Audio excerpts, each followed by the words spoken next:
and I use the term threat, not in an aggressive, violent manner, but like, what do you see as the biggest issue or threat to the justice system as a whole? Like, do you see, what?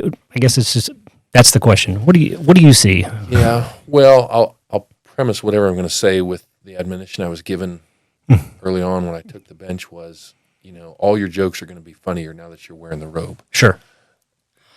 I'm not any funnier. I don't know I wasn't funnier before I took the bench right. after I took the bench, or vice versa, I guess is the way to say that.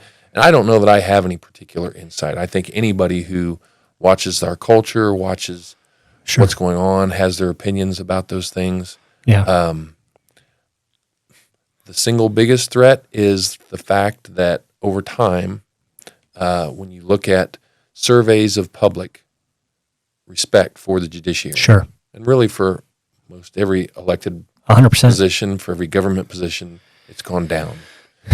So I think in some ways the argument is the biggest threat to the judiciary is the judiciary. If we don't conduct ourselves in a way that people can respect, people can trust what we're doing, feel like we care about what we're doing, then what we do won't have the respect and the authority that it deserves.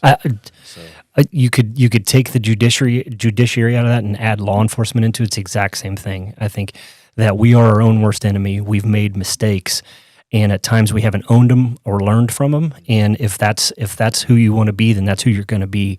And I think the judiciary has been a little different in the fact that they do operate in a bit of a darker, not as much in the forefront of the public eye, and especially when it comes to rulings and that judges make.